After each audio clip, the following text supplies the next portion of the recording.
Joe I know.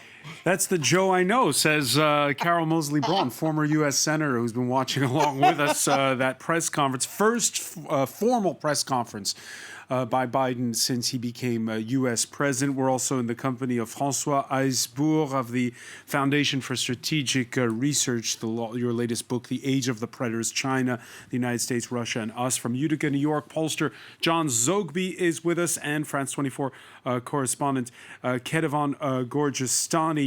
Before I ask about the substance, because there's a lot to peel through here, Carol Moseley Braun, the Joe you were senator alongside him in the 1990s. Was.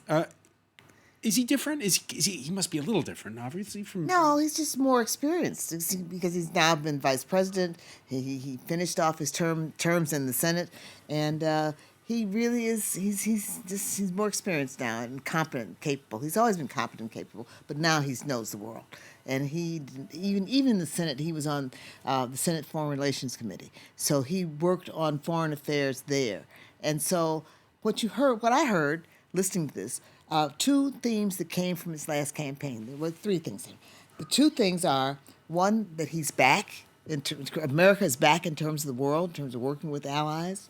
Two, we're going to build back better. That was a campaign slogan that he used, and he talked about infrastructure today. And three, you heard the opening salvos of the campaign for re-election. Opening salvos of the campaign for re-election. Ketevan Gorjestani, it's only politics junkies like us that hang on every word from beginning to end. So what will be the soundbite on the evening news? Well, obviously, the fact that he's planning to run for re-election is going to be something, because that is the newsworthy, the breaking news part of it. Though he did insist when he was asked again about it, he said, that is my plan. That is what I anticipate. So, of course, he's not really focusing on that future. But as you said, there's a lot to unpack in this first formal press conference. Joe Biden, as expected, was really asked and questioned many, many times over about the situation at the Mexico border, because that is really the biggest challenge for him right now and for his administration.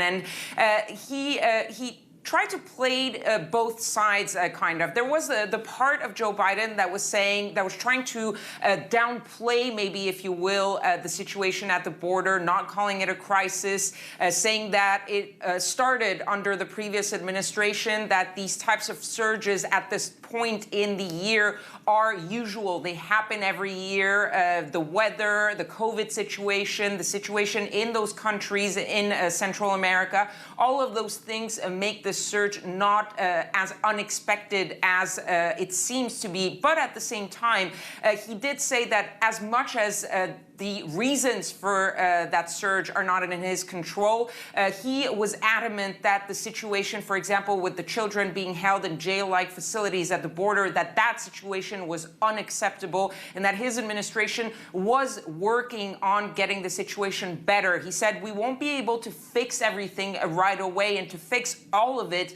but we can try and we can make things better. So his responses on immigration were much awaited. He really tried to give a sense of that the administration was trying to be humane, but at the same time that the message was still the same: do not come to the United States right now. That message to the immigrant families or those unaccompanied minors who are making that trip to the border. John Zogby, the polarization we've seen in the United States over the past years, it's been on two fronts. It's been about the economy, and there Biden was keen to point out that polls done by organizations like yours suggest that Republican voters back his stimulus plan, but the rift is still very real when it comes to identity politics, hence all the questions we heard about the border situation. Yeah, absolutely. First of all, this is a guy who's in command. And I think that was the message, and should be the headline. This is a fellow who's been around the park. He is very experienced, as Carol points out. But he had the press eating out of his hands, essentially. They were respectful towards him, even though tough. But he gave them tough love right back. And if there was any downside to his performance in this news conference, is that he raised expectations for future performances. I mean, he was most impressive in command of facts and in command of himself. Regarding the border, this is a guy who inherited a problem, but by the same token, explained very well, I thought, as Catavan pointed out, that this is a recurring problem. The number of unaccompanied children, the numbers of people swelling during Obama's administration, except for when the economy slowed down, during the Trump years, and now during the Biden years. But you get a sense that this is a guy who knows what he's talking about. Knows what he's talking about. And before I ask you, François Hesbourg, about foreign policy, he started to raise the curtain on the speech he's going to give Friday. He's just passed a record $1.9 trillion stimulus plan. We heard the French president complain today that Europe's not been ambitious enough. We didn't reach for the stars, were Emmanuel Macron's words. Here, he's giving us a prelude to Friday when he's going to announce a $3 trillion infrastructure plan. Your reaction to that? First of all, it's to the press conference itself. It was a very interesting and indeed impressive combination between somebody who knows his brief. I know, as has been already said, he's been around the park, but he actually knows every shrub and tree in the park. But also this very folksy sort of "oh shucks" attitude that he has. It is a winning combination in its own right. On U.S. versus European ambitions, of course, a 1.9 trillion is a lot more than the 750 billion euro European recovery plan, and furthermore, the 1.9 trillion are helicopter money, which is available here and now, whereas the European stuff is only going to begin to be unlocked towards the end of 2021. This is badly wrong, and Macron, I think, is absolutely right to say that maybe we should be looking a bit more at the stars the way the Americans are. Yeah, because when the day began, we were thinking that EU summit that's taking place, that Joe Biden's addressing this Thursday, was going to be dominated by vaccine issues and all that. Is it more going to be dominated by the fact that, well, here we have a case study, the United States of America, where they've gone in full hog when it comes to the recovery plan? Well, first of all, the Americans went full hog on the vaccine front. We did not have the equivalent of Operation Warp Speed in Europe. Yeah, and the quip that's been made on that is that the Europeans were acting like capitalists while the Americans were acting like socialists. And that is indeed entirely correct on the vaccine front. The Americans used the command economy formulae of defense production legislation. And the Americans were right. And the Europeans sort of trusted the market, which is not advisable in the middle of a pandemic. And the Europeans, I think, are also going to react to what the president said on autocracy versus democracy. We could see it coming. Biden had used the alliance of democracies line during and after the campaign. This time it's beginning.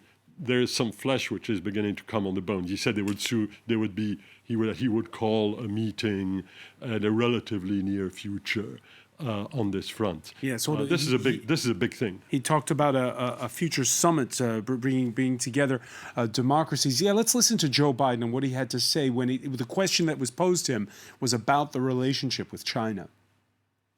I predict to you, your children or grandchildren are going to be doing their doctoral thesis on the issue of who succeeded, autocracy or democracy, because that is what is at stake. Not just with China. Look around the world. We're in the midst of a fourth industrial revolution of enormous consequence. Will there be middle class? How will people adjust to these significant changes? Yeah, and Carol Moseley-Braun, we're speaking on the day when over in China on social media they've started bashing Western brands. I'll name them: H&M, Nike, Adidas, for being critical of the use of forced labor in Xinjiang province. The Chinese line has always been, don't meddle in internal affairs. In this case, though, is it okay to talk about human rights inside of another country? It is absolutely right. And I don't know any Uyghurs personally, but I got to tell you, being black and from the United States, I know what that kind of oppression feels like. And those people deserve better. And if we've got American companies that are making profit off of the human suffering that they're having to endure, that's wrong. And I'm just delighted that the American president was prepared to stand up and say that it was wrong, and support efforts to bring democracy to the world. And I think that's a critical point. And when you heard the Chinese last week in Anchorage point to the mistreatment of African Americans as why the U.S. shouldn't be giving lessons out? And I've got to say, we've now got a black woman as vice president. That's the progress in my lifetime. I can remember as a child seeing white and colored water fountains. We couldn't drink out of certain water fountains. We couldn't go certain places. And so we've seen progress in the United States because of democracy. And so back to the question about democracy versus autocracy, that is the issue. Are we going to allow the people to be heard and to speak, to set the pace of change in the country and the direction the country is going to take? And I think Joe Biden comes down squarely on the side of democracy. And on both the issue of China and Afghanistan, Biden talking about how he wants Europe, NATO on board. Yeah, first on China, the Chinese government, probably inadvertently, is making life easier for President Biden in terms of pulling together the democracies. When you mentioned those three firms which are being attacked today, two of them are European. H&M and Adidas are not American firms. Nike is. The Chinese have a quarrel with those countries which share a certain number of values. And the Chinese are acting actually rather unstrategically in the sense that they're facilitating the coalition, which clearly President Biden wants to build against. And now in Afghanistan, that's a trickier one. Well, he didn't use the name of Germany, but the NATO country, which is currently the most present in Afghanistan, is Germany, and of course the Germans would be part, I suspect, of the pullout. So there has to be some consultation. But it will be a very painful and difficult exercise.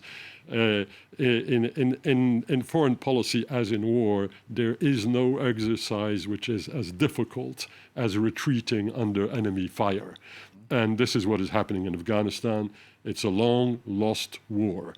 And to deal with that in a reasonably graceful way may not actually be possible. And that is, in a way, I think, what President Biden was preparing opinion for. John Tugby, you talked about managing expectations. When you heard the U.S. president say he expected all U.S. troops to be out by the end of the year, what did you think? That was the one area that may have caused him some trouble in this press conference. Otherwise, a fellow who was very comfortable looking into the future, but also a fellow who's been around in office only 58 days. And it's so hard to project what's going to happen over there. There's going to be a lot of criticism. The bulk of American public opinion wants no presence in Afghanistan whatsoever. But the difficulty is that leaving Afghanistan is very difficult, not the least of which is the rise of the Taliban again, which is kind of inevitable. So for him to initially hedge, but then say yes by the end of the year, that may come to bite him. It may come to bite him. There was one area, again, we listed the areas in which Europe is smarting. Another is, and he mentioned it in detail, but investment in research, fundamental research. François Picard That's a criticism that has been leveled at successive French governments, that over the years we've spent less and less on fundamental research. Vis-à-vis the French government, that's certainly true. But the good news, and there is some good news, is that actually the European Union is focusing on that one fairly big time. The European Recovery Plan is essentially an infrastructure and R&D, a spending plan. And so 750 billion euro then becomes pretty big money. It's not helicopter money in the sense that the American Recovery Plan, as currently styled, is. But you're absolutely right. It was very interesting to hear Biden say, here are the 3 conditions for rising to the Chinese challenge. And the first condition was we have to increase fundamental pure research, quote unquote, from 0.7% of GDP to close to 2%. That's a big effort. Because 2% is that magic number that we're all the NATO members are supposed to be spending on defense. No relationship.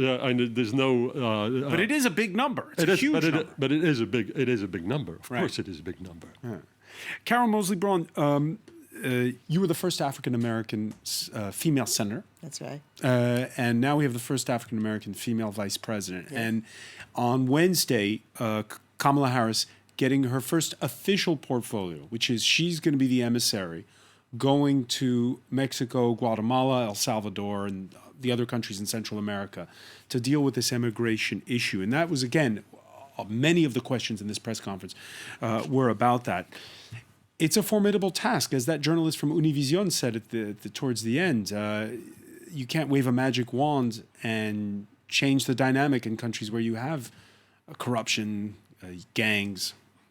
Well, first off, yes, I don't have portfolio to talk about any of this, but I'm delighted that she's got the portfolio on immigration because it's going to take someone to pay attention to the details and deal with because it's a broad issue, as you know. It's not just drug trafficking, human trafficking. It's also the corruption. It's the institutions that have been in place for centuries even, and so it has a human face on it with the children who are being left at the border.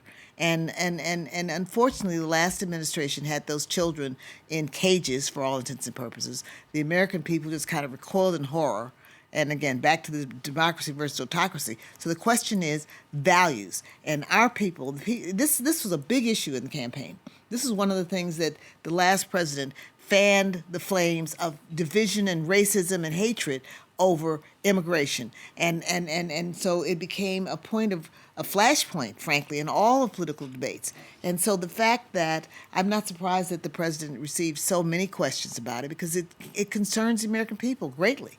And particularly in hard, tough economic times, which the pandemic has given us, people are worried that their jobs are going to be taken by somebody who worked for less and coming from a country that would pay them less. And so you got all these things coming together. I think Kamala Harris is uniquely qualified to do a good job, to sort it out, because it is a lot of different moving parts, and she can sort it out. And on the issue of trying to reach across the aisle, which Barack Obama failed at when he was president, will Joe Biden do better?